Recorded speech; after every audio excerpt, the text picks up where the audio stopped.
Autobiography of Benvenuto Cellini, Part 2, Section 20, Chapters 100 through 103. Chapter 100. When the Duke came to Florence, he sought me at my house without giving me previous notice. I showed him 2 little models of different design.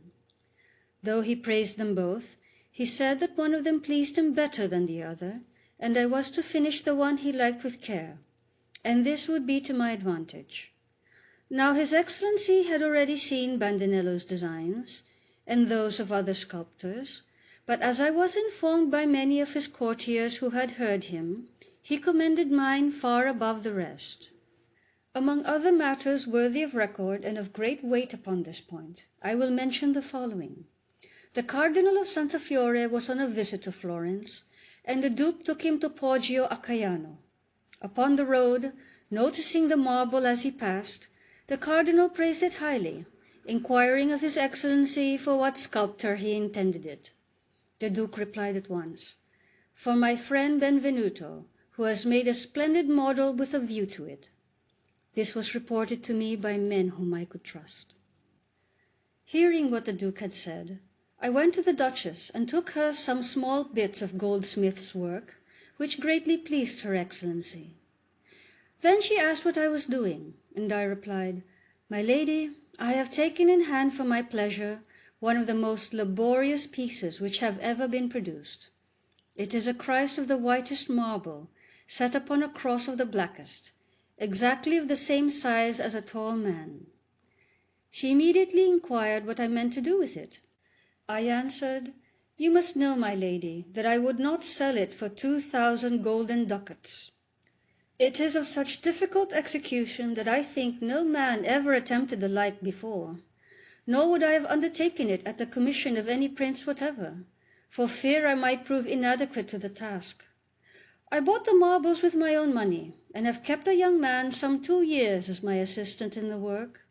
What with the stone, the iron frame to hold it up, and the wages, it has cost me above 300 crowns. Consequently, I would not sell it for 2,000. But if your Excellency deigns to grant me a favour which is wholly blameless, I shall be delighted to make you a present of it. All I ask is that your Excellency will not use your influence either against or for the models which the Duke has ordered to be made of the Neptune for that great block of marble." She replied with mighty indignation, "So then, you value neither my help nor my opposition?" "On the contrary, I value them highly, Princess. Or why am I offering to give you what I value at 2,000 ducats? But I have such confidence in my laborious and well-trained studies that I hope to win the palm, even against the great Michel Agnolo Buonarroti, from whom and from no one else I have learned all that I know. Indeed, I should be much better pleased to enter into competition with him who knows so much, than with those who know but little of their art. Contending with my sublime master, I could gain laurels in plenty, whereas there are but few to be reaped in a contest with these men." After I had spoken, she rose in a half-angry mood, and I returned to work with all the strength I had upon my model. When it was finished, the Duke came to see it, bringing with him 2 ambassadors, one from the Duke of Ferrara and the other from the Signori of Lucca. They were delighted, and the Duke said to those 2 gentlemen, "'Pon my word, Benvenuto deserves to have the marble." Then they both paid me the highest compliments, especially the envoy from Lucca, who was a person of accomplishments and learning. I had retired to some distance in order that they might exchange opinions freely. But when I heard that I was being complimented, I came up, turned to the Duke and said, "My lord, your most illustrious Excellency ought now to employ another admirable device. Decree that every one who likes shall make a model in clay exactly of the same size as the marble has to be. In this way you will be able to judge far better who deserves the commission. And I may observe that if your Excellency does not give it to the sculptor who deserves it, this will not wrong the man so much, but will reflect great discredit upon yourself, since the loss and shame will fall on you. On the other hand, If you award it to the one who has deserved it, you will acquire great glory in the first place, and will employ your treasure well, while artists will believe that you appreciate and understand their business." No sooner had I finished speaking than the Duke shrugged his shoulders and began to move away. While they were taking leave, the ambassador of Lucca said to the Duke, "Prince, this Benvenuto of yours is a terrible man." The Duke responded, "He is much more terrible than you imagine, and well were it for him if he were a little less terrible. Then he would possess at the present moment many things which he has not got." These precise words were reported to me by the envoy, by way of chiding and advising me to change my conduct. I told him that I had the greatest wish to oblige my lord as his affectionate and faithful servant, but that I did not understand the arts of flattery.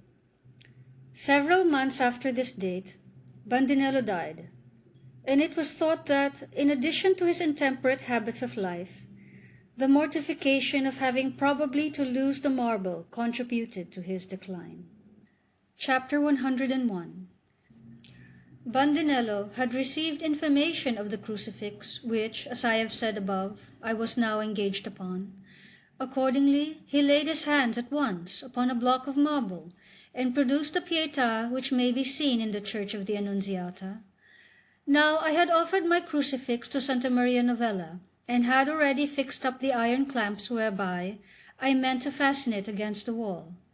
I only asked for permission to construct a little sarcophagus upon the ground beneath the feet of Christ, into which I might creep when I was dead. The friars told me that they could not grant this without the consent of their building committee.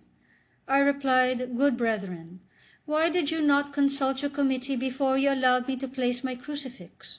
Without their leave, you suffered me to fix my clamps and other necessary fittings.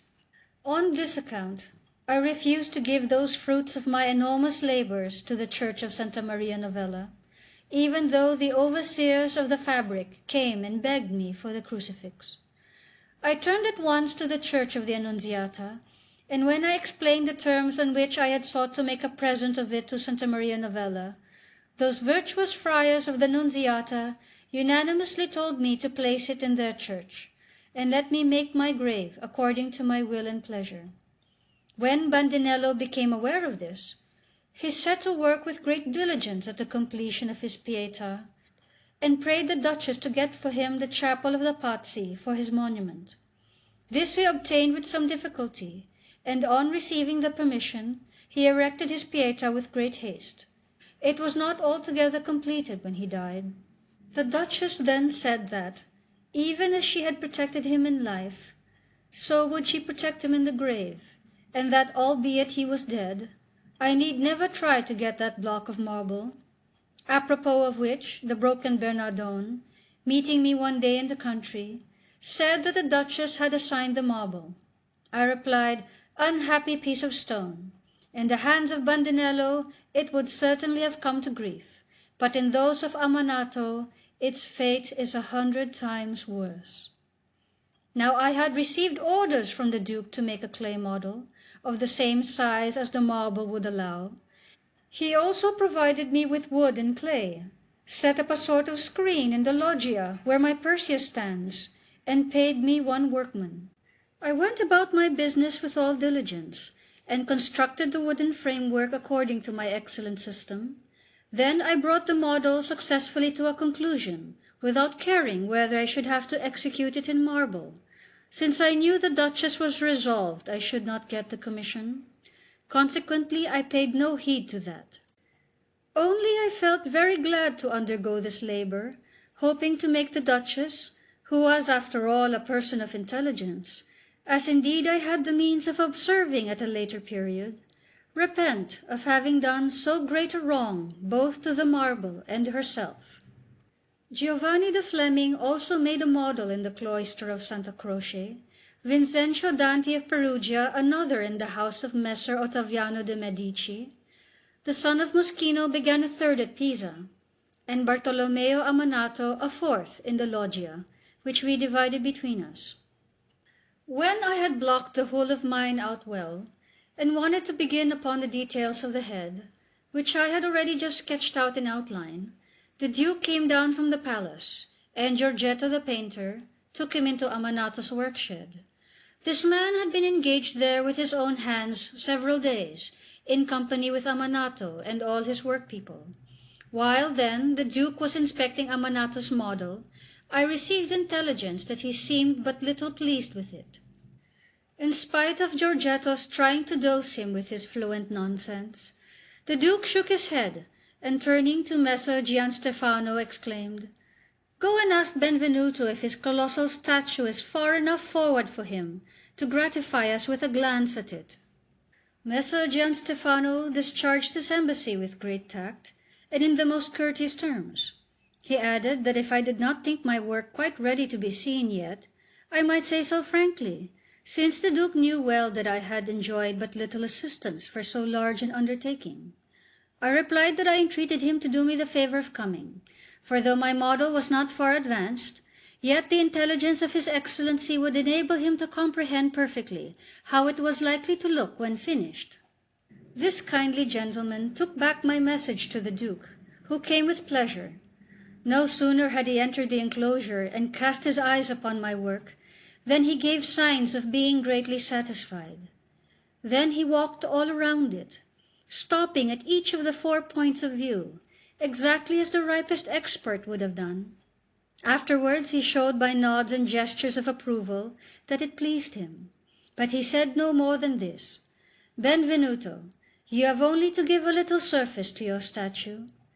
Then he turned to his attendants, praising my performance and saying, "The small model which I saw in his house pleased me greatly, but this has far exceeded it in merit."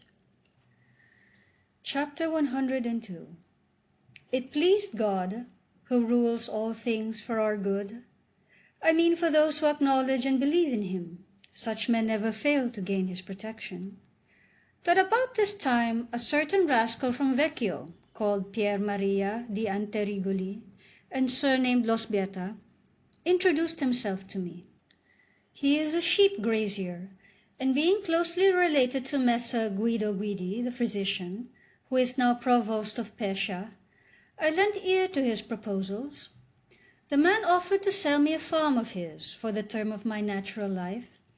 I did not care to go and see it, since I wanted to complete the model of my colossal Neptune. There was also no reason why I should visit the property, because Sbietta only sold it to me for the income. This he had noted down at so many bushels of grain, so much of wine, oil, standing corn, chestnuts, and other produce. I reckoned that, as the market then ran, these together were worth something considerably over 100 golden crowns in gold, and I paid him 650 crowns, which included duties to the state. Consequently, when he left a memorandum, written in his own hand, to the effect that he would always keep up these products of the farm in the same values during my lifetime, I did not think it necessary to inspect it. Only I made inquiries, to the best of my ability, as to whether Sbietta and his brother, Ser Filippo, were well off enough to give me good security. Many persons of divers sorts, who knew them, assured me that my security was excellent. We agreed to call in Ser Pier Francesco Bertoldi, notary at the Mercatanzia, and at the very first I handed him Sbietta's memorandum, expecting that this would be recited in the deed. But the notary who drew it up was so occupied with detailing 22 boundaries described by Sbietta, that so far as I can judge, he neglected to include in the contract what the vendor had proposed to furnish. While he was writing, I went on working, and since it took him several hours, I finished a good piece of my Neptune's head. After the contract was signed and sealed, Sbietta began to pay me the most marked attentions, which I returned in like measure. He made me presents of kids, cheese, capons, fresh curds, and many sorts of fruits, until I began to be almost ashamed of so much kindness. In exchange for these courtesies, I always took him from the inn to lodge with me when he came into Florence, often inviting a relative or two who happened to attend him. On one of these occasions he told me with a touch of pleasantry that it was really shameful for me to have bought a farm, and, after the lapse of so many weeks, not yet to have left my business for 3 days in the hands of my workpeople, so as to have come to look at it. His wheedling words and ways induced me to set off, in a bad hour for my welfare, on a visit to him. Sbietta received me in his own house with such attentions and such honours as a duke might covet.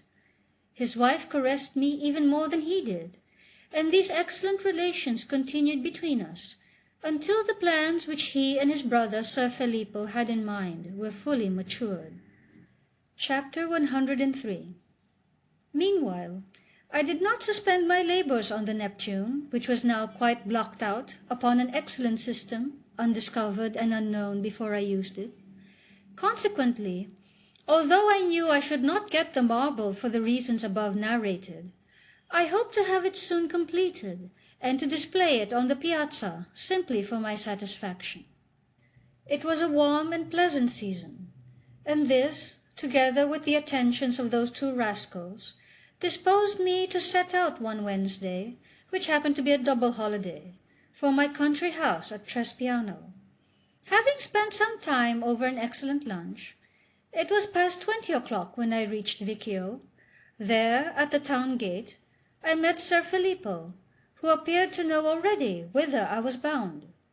He loaded me with attentions, and took me to Sbietta's house, where I found that fellow's trumpet of a wife, who also overwhelmed me with caresses. I gave the woman a straw hat of the very finest texture, the like of which she told me she had never seen. Still, up to this time, Sbietta had not put in his appearance. Toward the end of the afternoon, we all sat down to supper in excellent spirits. Later on, they gave me a well-appointed bedroom, where I went to rest in a bed of the most perfect cleanliness. Both of my servants, according to their rank, were equally well treated. On the morrow, when I rose, the same attentions were paid me. I went to see my farm, which pleased me much, and then I had some quantities of grain and other produce handed over. But when I returned to Vicchio, the priest Ser Filippo said to me, "Benvenuto, do not be uneasy. Although you have not found here quite everything you had the right to look for, yet put your mind to rest. It will be amply made up in the future, for you have to deal with honest folk. You ought, by the way, to know that we have sent that labourer away, because he was a scoundrel." The labourer in question bore the name of Mariano Rosselli, and this man now kept frequently repeating in my ear, "Look well after yourself. In the end you will discover which of us here is the greatest villain." The country fellow, when he spoke those words, smiled with an evil kind of sneer, and jerked his head as though to say, "Only go up there, and you will find out for yourself." I was to some extent unfavourably influenced by these hints, yet far from forming a conception of what actually happened to me. So, when I returned from the farm, which is 2 miles distant from Vicchio toward the Alpi, I met the priest, who was waiting for me with his customary politeness. We then sat down together to breakfast. It was not so much a dinner as an excellent collation. Afterwards I took a walk through Vicchio. The market had just opened, and noticed how all the inhabitants fixed their eyes upon me, as on something strange. This struck me particularly in the case of a worthy old man, who has been living for many years at Vicchio, and whose wife bakes bread for sale. He owns some good property at the distance of about a mile. However, he prefers this mode of life, and occupies a house which belongs to me in the town of Vicchio. This had been consigned to me together with the farm above mentioned, which bears the name of Della Fonte. The worthy old man spoke as follows: "I am living in your house, and when it falls due I shall pay you your rent, but if you want it earlier, I will act according to your wishes. You may reckon on never having any disputes with me." While we were thus talking, I noticed that he looked me hard in the face, which compelled me to address him thus: "Prithee tell me, friend Giovanni, why have you more than once stared at me in that way?" He replied, "I am quite willing to tell you, if, being the man of worth I take you for, you will promise not to say what I've told you." I gave the promise, and he proceeded: "You must know then that that worthless priest, Ser Filippo, not many days since, went about boasting of his brother Sbietta's cleverness, and telling how he had sold his farm to an old man for his lifetime, and that the purchaser could hardly live the year out. You have got mixed up with a set of rogues. Therefore take heed to living as long as you are able, and keep your eyes open, for you have need of it. I do not choose to say more." End of section 20.